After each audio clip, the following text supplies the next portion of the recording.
নমস্কার বন্ধুরা, আমার মিনি ব্লগে তোমাদের স্বাগত। আজ আমি নাসিক শহরে অবস্থিত ত্রম্বকেশ্বর মন্দিরের একটা ছোট্ট ট্রিপ তোমাদের সাথে শেয়ার করব। সকাল সকাল মুম্বাই থেকে নাসিক শহরে পৌঁছে গেলাম বন্দে ভারত এক্সপ্রেসে করে। যাওয়ার সময় জানলা দিয়ে আসা দৃশ্যগুলো সত্যি মনোমুগ্ধকর ছিল।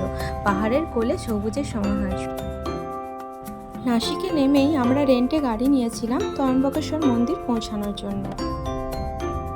দ্বাদশ জ্যোতির্লিঙ্গের অন্যতম জ্যোতির্লিঙ্গ হলো এই ত্রম্বকেশ্বর, যা দর্শনের আনন্দ ও উৎসাহ মনের মধ্যে এক অদ্ভুত শিহরণ সৃষ্টি করছিল।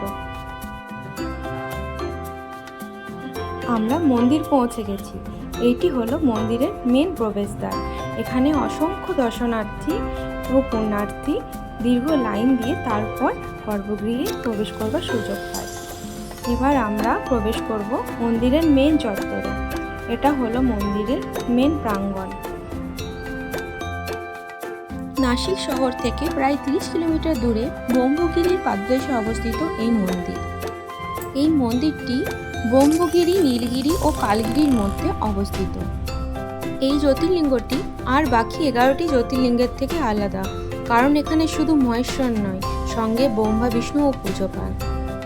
গর্ভ মন্দিরের শিবলিঙ্গ সাধারণ শিবলিঙ্গের মতো নয়।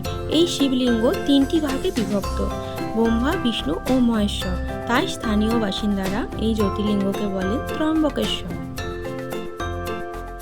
এবার আমরা একটু ফটো সেশন করে নিয়ে বেরিয়ে পড়লাম দূরের প্রাকৃতিক দৃশ্য দেখতে। সাথে এক পুষ্করণী আছে, যেখানে অনেক মাছ। ওই যে দূরে পাহাড়টা দেখা যাচ্ছে, ওটাই হলো ব্রহ্মগিরি পর্বত, যা থেকে গোদাবরী নদীর উৎপত্তি।